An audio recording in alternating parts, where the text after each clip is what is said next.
Yo, wait. Before you scroll past this video, let me ask you one question. Just one.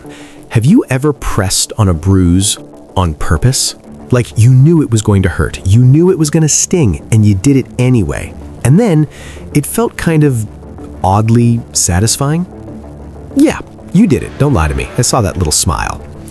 Welcome back to the channel, everyone. And if you're new here, first of all, hi, I'm so glad you found this video because today we are going to talk about something that sounds absolutely crazy on paper, but makes total sense once you hear it out. We're talking about one of the weirdest, most misunderstood, most fascinating things the human body does. The moment when pain actually feels good. Now, before you think I've lost my mind, I want you to just stay with me. Like and subscribe because by the end of this video, your brain is going to feel like it just went through a full massage. A little pressure, a little stretch, and then absolute bliss. That's a promise. Let's go. Okay, so let's start simple. Think about the last time you ate something insanely spicy, like that one friend's homemade chili that literally made your eyes water and your nose run and your soul leave your body for approximately 4 seconds. You were crying, you were sweating, you were fanning your mouth like a broken helicopter. And then, 5 minutes later, you went back for more. Why? Why would a functioning adult human being with a working brain go back to the thing that just caused them to physically weep at a dinner table? That, my friend, is the beautiful mystery we are solving today. Pain and pleasure. We always think of them as opposites, like north and south, like hot and cold, like pineapple on pizza being wrong versus... Look, let's not get into that debate today. The point is, we treat pain and pleasure like they can't exist in the same room. But what if I told you they share a couch? What if I told you your brain is literally wired to sometimes blur the line between the two? Stick around because this is where it gets really, really interesting. Let me take you back to a very specific moment in my life, and I think a lot of you are going to relate to this. It's a Sunday morning. I've just done a workout, a proper one, not the kind where you go to the gym, do one set, check your phone for 15 minutes, do another set, take a mirror selfie, and go home. No, I mean a real workout. Squats, deadlifts, the whole thing. I'm walking out of the gym feeling like a superhero. My legs are tired, my shoulders are heavy, and I'm walking slightly like a penguin, but I feel incredible. The next morning, I wake up and I can barely get off the bed. My muscles are so sore, I have to hold the wall to walk to the bathroom. It hurts to laugh, it hurts to sneeze, it hurts to even think about movement. And yet, I'm smiling. Why? Because that pain told me something. It told me I worked hard. It told me my body was growing. It told me I did something that mattered. That soreness wasn't just pain, it was proof. And proof feels good no matter what form it comes in. That right there is chapter 1 of our story today, pain as proof. Now let me introduce you to a word that's going to change the way you see all of this. The word is endorphins. These are chemicals your brain releases. And they're sneaky little things because your brain releases them not just when you're happy, not just when you eat good food or watch a great movie. Your brain releases them when you're in pain too. Isn't that wild? Your own brain is basically saying, oh, this hurts? Here, have some feel-good chemicals to balance it out. Like a doctor handing you a lollipop after a shot. Except in this case, your body is the doctor. And it does this automatically, without asking you, without sending you a notification. And the more intense the pain, within reason of course, the more endorphins get released. This is literally why people describe a really hard run as a runner's high. They're not being dramatic. Their brain genuinely flooded with feel-good chemicals because the physical stress of running triggered a chemical reward. Your body is out here doing things you never even asked it to do. Honestly, respect. But okay, let's go deeper because endorphins are just the beginning. Let me talk about something called benign masochism. And before you make a face at that phrase, I promise it's not as scary as it sounds. Benign masochism is a term used by psychologists to describe the very human experience of choosing to engage with something that is mildly unpleasant because the aftermath feels so good. And this shows up everywhere in our daily lives, absolutely everywhere. And once I point it out, you're going to start seeing it constantly. You like horror movies, right? Or at least you know someone who does. Think about what a horror movie actually is. It's a person choosing to sit down voluntarily and allow someone on a screen to scare the living daylights out of them. Your heart races, your palms sweat, you grab the person next to you so hard they file for emotional damages.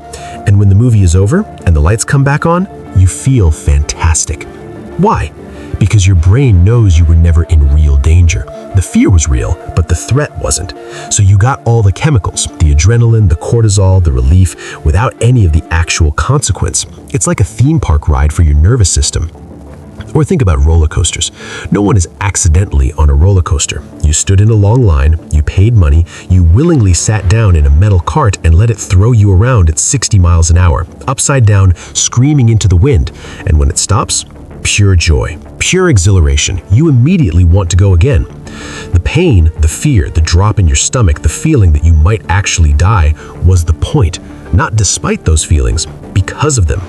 That is benign masochism, and you've been doing it your whole life without a label for it.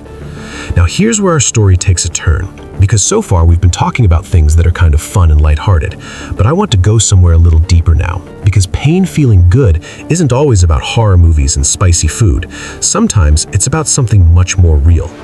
Think about the pain of a really, really good cry.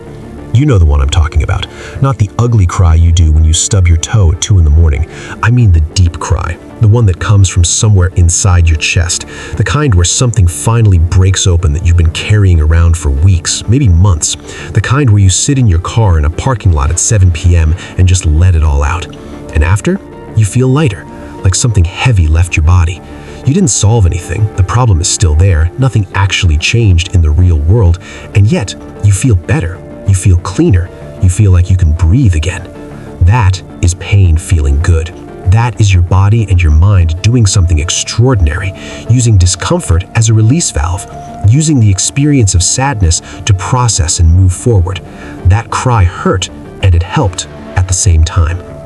This is the part of the video where I need you to sit with that for a second, because I think a lot of us are taught to avoid pain, to run from it, to numb it out with Netflix and snacks and staying busy 24 hours a day. And I get it, pain is uncomfortable. Avoiding it feels like the logical thing to do. But what if avoiding all pain actually costs you something? Here's a story I love. There was a study done, and I'll keep it simple because this isn't a science class, where researchers had people put their hands in ice-cold water. Ice cold, like genuinely uncomfortable.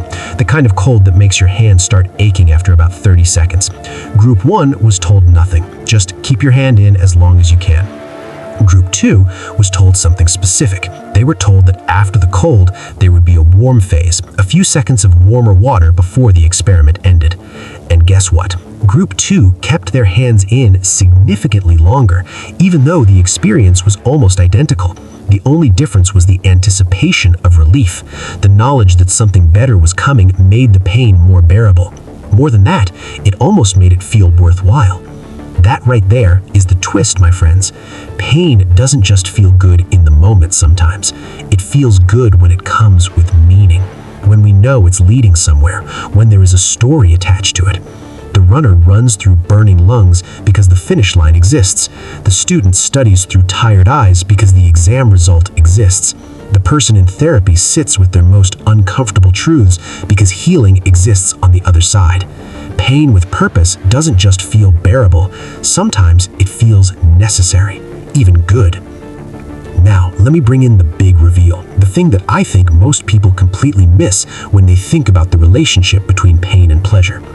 We live in a world that is obsessed with comfort, genuinely obsessed. There's an app for everything. You don't have to leave your house to get food, to see movies, to talk to people, to work, to shop. The entire system of modern life is designed to reduce friction, to reduce discomfort, to make everything easier and smoother and faster. And on the surface, that sounds amazing. And in many ways it is. I am not going to stand here and tell you that convenience is bad. Running water is good. Air conditioning is exceptional. Same-day delivery is exceptional. But here's what we lose when we remove all the friction from our lives. We lose the contrast. We lose the texture. We lose the feeling of having actually worked for something. Have you ever hiked, or even just gone for a really long walk, and then finally sat down at the end?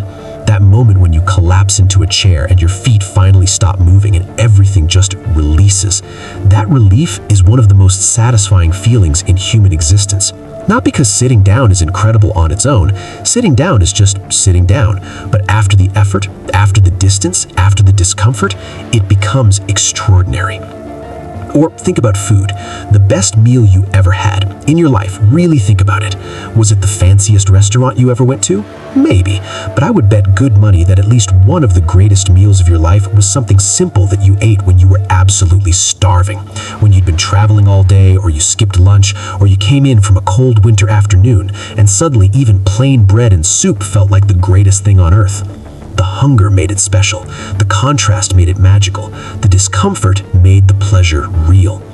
This is what we give up when we live in permanent comfort. We give up the ability to feel the full scale of pleasure because pleasure requires a reference point, and that reference point is often some form of pain. Let me give you one more example, and this one is my favorite. Think about the most meaningful relationships in your life, the friendships that actually matter, the love stories that actually stick. Are they the easy ones? The ones where everything was all